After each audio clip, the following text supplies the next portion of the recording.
Hey guys, what's up? So I am ill and spent the morning being looked after by my friends here because I'm not at home. I'm in Derby and we went to the Airsoft Midlands, no, other way around, the Midlands Airsoft Fair yesterday.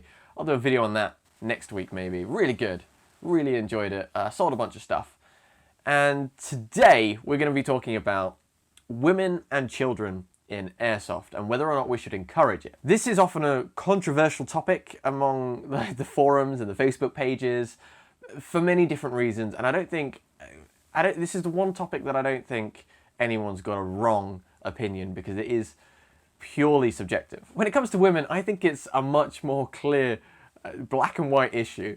We should have more women playing. We should be encouraging more women to come and play because it gives us a more diverse player range and more diverse perspectives. And also, don't get me wrong, there are some people, men and women, who don't play very well.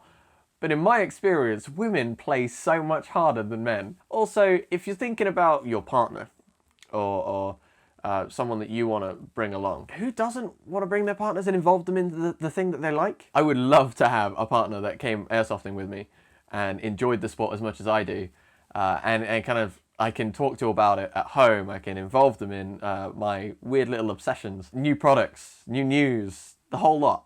That would be great. But just in general, a lot of the time it's a man versus a man and they're having some kind of pissing contest, like who's got the better gear, who plays better.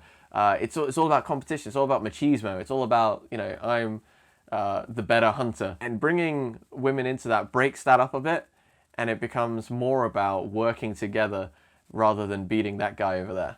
And I think that's a really important thing to kind of encourage within our hobby. When it comes back to kids, the sun's gone away. Look how dark it is now. I'm looking at the screen. Anyway, there are these 12 to 13-year-olds who are, hello son, welcome back. I know me personally, when I was younger, and this is all completely true. When I was younger, before I was into airsoft, I was into BB guns because I didn't know about airsoft. And I was like 13, 14, 15 in those years. And we went to car boot sales and we picked up some BB guns, which were clearly plastic, and they were little cheap springers. But me and my friends took those around our local estate and we would shoot lampposts. And at one point, my PE teacher came up to me one day during school and said, "Okay, George, I just want to let you know, my wife saw you with a gun yesterday.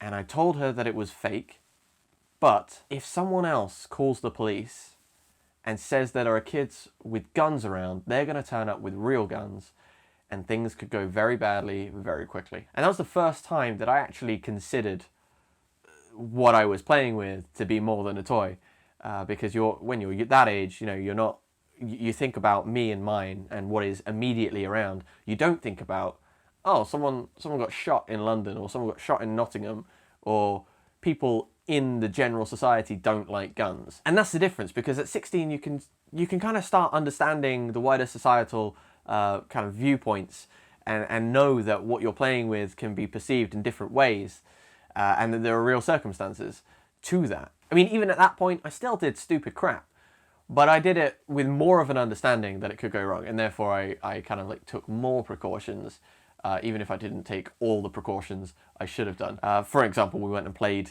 with BB guns down in a field, way away from what we thought was anywhere near where anyone would be, until we saw people. You wouldn't let your kid, or at least you shouldn't let your kid, play Call of Duty, play GTA at that age. And I think it comes along the same lines.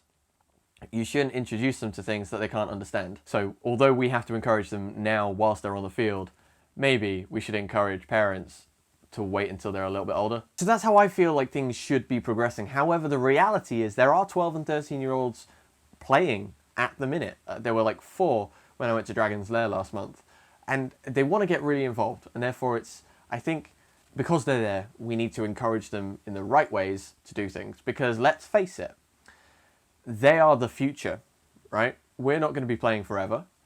If they aren't encouraged in the right way to take the sport seriously, but also to encourage sportsmanship, to enjoy it, to teach other people, and to do it safely.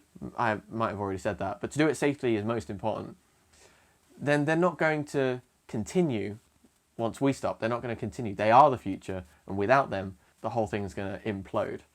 So as much as I think the 16 should be the cap, maybe there's a way to kind of like encourage family days of airsoft rather than include the young ones, the young peers, in like the regular gameplay. Maybe that's the way to go about it. Encourage the families rather than encourage the kids. What do you think? Do you agree with me? Do you disagree with me? I'm interested in alternative perspectives. Leave that all in the comment section below, along with a new topic to discuss, either next week or the week after, depending on what we do next week. Until then, hit that like button. If you haven't subscribed, I would love to have you do so, and I will see you guys next week. Take it easy.